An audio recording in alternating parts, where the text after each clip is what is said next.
I'm en route to Ipswich. It's a beautiful sunny day. Well, it's a bit windy and cloudy to be honest, but what do we expect? We are in the middle of British summertime. I'm on my way to visit the wonderful Retro Realm. I'm sure all of you guys have heard the exciting, fantastic news from Scott, Sega Zombie. I know nothing different to you guys, but he has mentioned that he's expanding the shop, moving to bigger grounds, which is fantastic. And it just dawned on me, why haven't I been back? I went to see Scott and visited the Retro Realm, took some games to donate to the store when it first opened up in them first few weeks, which was a long time ago now, must have been a year or 2 years ago. And since, I haven't been back. It just made me think, why haven't I? And I don't know the answer for that, pure laziness. It's only a couple of hours drive for me, so yeah, 4-hour round trip. So yeah, really excited. I've got a free day today, so I thought I'll go up and visit, make the most of the day, go up and see Scott, see how he is. I've got a bag with me with some more donations, some gifts for Scott, and some games to trade in if I do see a few things which creeps a bit too much into my wallet. So yeah, really excited stuff. But yeah, I know nothing more than you guys do. Obviously that exclusive from Scott was really exciting on his channel. So yeah, let's get going and let's see what we can see. Right, I'm all parked up, about to make the short walk over from the car park to the Retro Realm. The Retro Realm is located amongst some micro shops. If you're not familiar with the concept of micro stores, it's absolutely fantastic. It gives people like Scott an opportunity to fulfill his dream, open up a shop without all that risk of, you know, down payments, overheads, finding a place and securing payments for a few months in advance, all that risky stuff that comes from opening a shop that will put regular guys off like Scott, you and I. You know, we wouldn't be able to do it. So these micro shops, they just give people like Scott an opportunity, you know, like I say, to fulfill their dream, and it's worked for him, and it's no risk. If it didn't, it's not a problem. He would try, and if it didn't work, you know, it's no drama, on to the next. But you know, this is the reason why they are so good and so important, because micro shops come and go, and that's what they're there for. They're like permanent market stalls for people to try something out, see if it works. And for Scott, this is perfect evidence, and hats off. I can't take my hat off because I'm holding the camera with 2 hands. You know, hats off to the guys who created this idea where Scott is with these micro shops. It's worked out perfectly for Scott, and as you can see, he's looking at moving on to bigger, better things. If it wasn't for those micro shops, he would never probably have had the opportunity to. Like I say, it's a lot of risk. You know, you've got to have some good financial security to take that sort of risk. So, you know, it's fantastic. Right, I'm not going to waffle now. Next thing you're going to see is some bloody good retro games. Let's go.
Right guys, I'm back. We are back in the games room. Had an absolutely awesome day. I'm glad the camera and microphone's a bit further away than it was in the car earlier, because I'm very excited, as you can tell from my voice. So it probably come out very loud if I was a lot closer than I am right now. Had an amazing, awesome day. Really glad I found a time to go up there. I don't know why I haven't been up there sooner. On the way up, I said it's, you know, a good couple of hours drive, like a 4-hour round trip. It isn't. There's a bit of traffic on the way up. Might have took me an hour and a half or whatever, but on the way back it was just over an hour. So why I haven't been sooner, I don't know. I've only got myself to blame. Had an amazing day there. It was really good. I hadn't seen Scott since I only met him once before, so he talked to him a bit back and forth. But when I met him before, I was with my wife. We went up to see him. It's so busy. We only got to have a little chat for a little bit, but this time I had, you know, all day. So I was there for a while in the shop for a good, you know, hour or two. And when people wanted to come and look in the shop, I just stepped out, let them do what they got to do. So I wasn't interfering. I got to have a lovely chat with Scott. So it was really good. So I feel like we're proper good friends now. So it was an awesome day. I've got some great pickups to show you guys. I wish some of these games wouldn't have seen for the footage. So I looked around, took games I wanted out first, and I did a bit of filming. There was a Pokemon Stadium 2. I might have to drive back up next week for it. I really wish I got that. But I didn't want to just get one pickup. Obviously, it's a fair bit of money, but by the time you've brought a load of bits, a dozen other games, you think, what do you want? A dozen mediocre games or one big hitter? But there is still a big hitter amongst us. There was a couple of things. I won't spoil it. Let's just drive straight into it. Right. Road Rash. I love the Road Rash franchise. Road Rash 1, Road Rash 2, Road Rash 3 on the Sega Mega Drive. I saw the Jailbreak one. Is it the 64? Is that also on the PS1? Really good condition in the original CEX. Up in London, Holborn, round the corner near Hanway Street, ages ago. But I never picked it up, went back there for it a few weeks later when I was in the city and it was gone. But I haven't seen this sort of regular, I think this might have been on a Sega CD, or I've seen it on something with that sort of cover art and graphics, but I thought I'll check that out. It looks pretty good, but I'll give it a go. I love the Road Rash games. And for you guys that think the Road Rash Sega died, it didn't. The developers carried on. I played it on a Switch, not physical, but it's available digitally. I completed it. It's really good. Forgotten what it's called. Google it. If I find it or think of it, I'll put it in the top corner. I'll check my Switch and do that maybe. Because anyway, yeah, you can play a modern Road to Redemption. That's what it's called, and it is actually a Road Rash game, even though it's not called Road Rash. Yeah, check that one out. So yeah, Road Rash.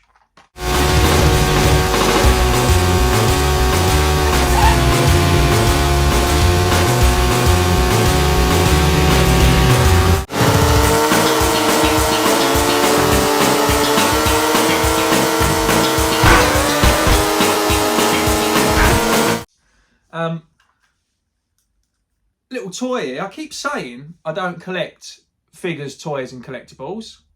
Collectibles is probably the wrong word. Toys and figures. But yet here I am with one in my hand, and there's loads dotted around the room behind you and stuff like that around the camera. So I guess I dibble dabble in it. And this little guy, I love the mask. I was saying to Scott, one of these sort of rare games is I never really see, and it's actually a good game. It's a mask on, I think it's on a SNES. Never played it, but I watched some footage. Pretty cool. But yeah, he's a pretty cool guy. So yeah, really wanted him. So picked that one up. Silent Hill. This was risky because I didn't have a picture or a record of my PSP collection. I said, oh, we've got these Silent Hill games. And looking over there, I haven't got it. Result. Silent Hill Origins. I didn't know if I had any Silent Hill games. So really excited to play that. And I only just found out recently you can get a cable to put the PSP into the TV to display it. I didn't know that's possible, which means I might be able to do some videos of PSP, which I haven't done before, which would be fun. But yeah, Silent Hill Origins, I thought that's pretty cool. He wasn't, but they were there to make sure I didn't forget. They? The people in the mirrors. They see it all. What's really going on. And it was their idea? Yes.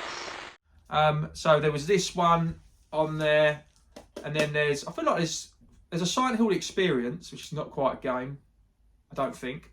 Well, it must be of some extent. And then there's Silent Hill Shattered Memories, so which is obviously very expensive, but cheaper to own the PSP, I imagine, than any other console, including the Wii. But yeah, Silent Hill Origins, so that's pretty cool. Now, I've got so many games on different consoles. That's why it's good to pick up lots of different bits. Now, a Switch game, Sonic Team Racing. I was saying to Scott in the store, I got this game digitally, like straight away. I was buzzing for it when it came out. Oh no, I had it physically and I sold it. That's what happened. And I did really well, like completing it, found it really easy, got all the gold parts of the car, like unlocked everything I wanted in the first week, and then just sold it. Thought I was being clever. Do you only lose like a $5 on a game if you buy it and sell it like brand new? Do you know what I mean? You don't lose money on it really. So I sold it, and then later on, they added more content, I think, and there was like online services because there was no one online at the time, and it's a really good game. So I thought that's cool. Let's get that back. So yeah, really happy with that.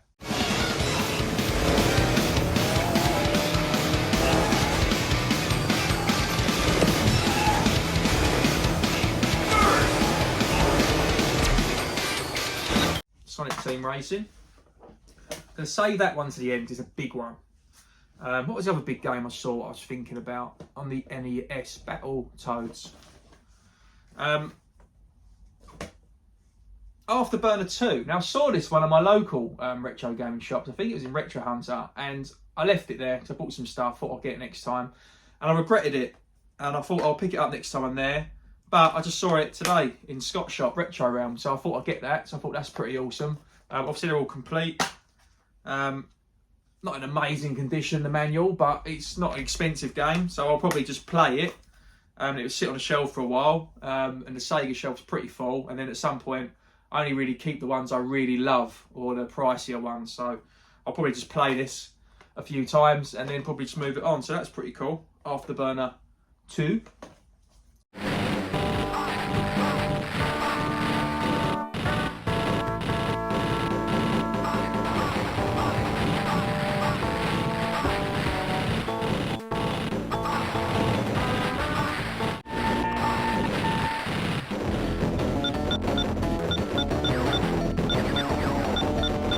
Stick that in the collection for a bit.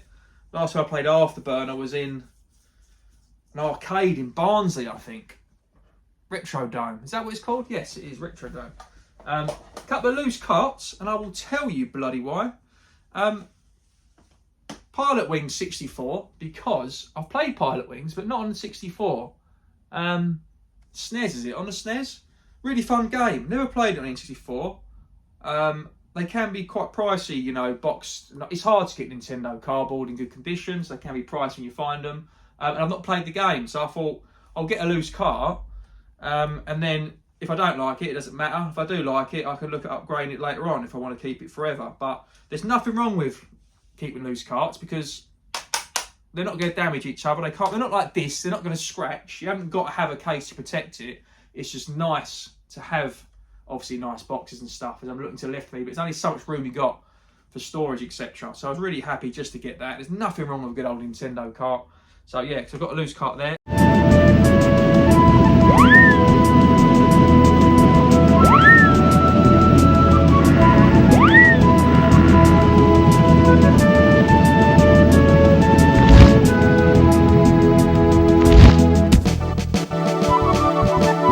Another loose cart.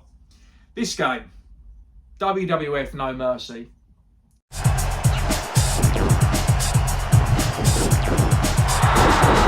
I've wanted it for ages. I haven't played it since back in the day. It's so good. This and Royal Rumble, which I loved because on the Dreamcast, it's the first game we had more than 4 people in the ring at the same time. You kids take it for granted now. It used to be just 4 at any time the Royal Rumble, no matter what happened when the time went down. There'll be 4 until someone got eliminated. But you could have like 6 or 8. Blew my mind. But yeah, No Mercy. Anyway, I digress. Awesome game. Really want it box complete for the edition, for the collection. I want to keep it forever. It's a common game, so I've been patient, waiting for a good condition one. I saw an immaculate one. I think it was OLL, the Norwich Gaming Expo, but they wanted, in my opinion, too much for it. In hindsight, wish I brought it because it was immaculate, but I didn't want to pay that price. But I haven't seen one anywhere near that condition since, and I just want to play the game. So I saw it loose cart, decent label on that. So I thought, brilliant, I'll get that, and then I haven't got to panic. If I see it, I can pick it up in a year, 2 years, 3 years. Doesn't matter anymore. But at least I can play it. So really over the moon. And you've got to get one big one, haven't you? So I feel a bit of a fraud with this. Oh, I've just shown you a little glimpse of the side. I feel a bit of a fraud with this because I'm going to play it like once. It will go on the shelf and it will come out once a year when some friends come round. But so I feel like it's not going to get the love it deserves. But nice to own it, nevertheless. The same with, I'll show you. Right. Super Mario Kart for the Super Nintendo.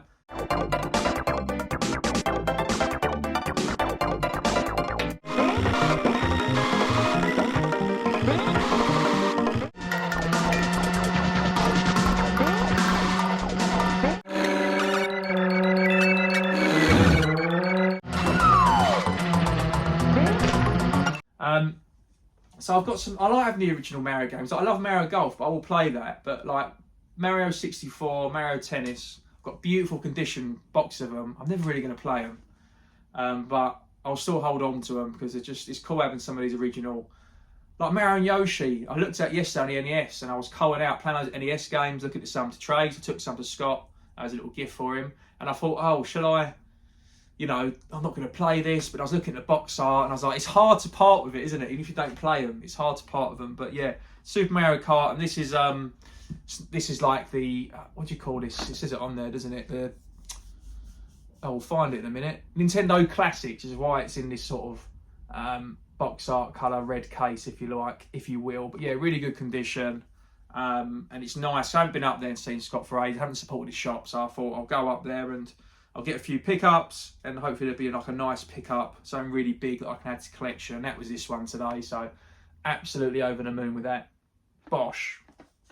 So that is everything we've got today. I'm going to tag, you know who Scott is, Sega Zombie. Come on, guys, you know who Sega Zombie is. But just in case you don't, and you've been living under a rock, I'm going to tag him in this video. Please check him out and check out some of his videos, because the reason why it re-sparked a flame for me to go back there, because I haven't been for so long, is because he's made a huge exclusive announcement that he is moving to some bigger places. Pastures new with his shop, keeping the store, but moving it to a bigger, better location. I'm absolutely buzzing for him because he showed me a sneak peek into his storage room. He's got so much stuff and it's hard for people to see, you know, everything. It gets busy. Some people might not have the time to wait to get around, have a look around. So I'm really glad and really happy for him that it's gone really well. That's why his micro shops are fantastic. It's given an opportunity to see if it's a success. It is a success, and look how brilliant he's doing. So my hat is off to the Zombie. So yeah, really happy with him and the retro realm and how well it's doing. I'm going to stop waffling because I'm very excited,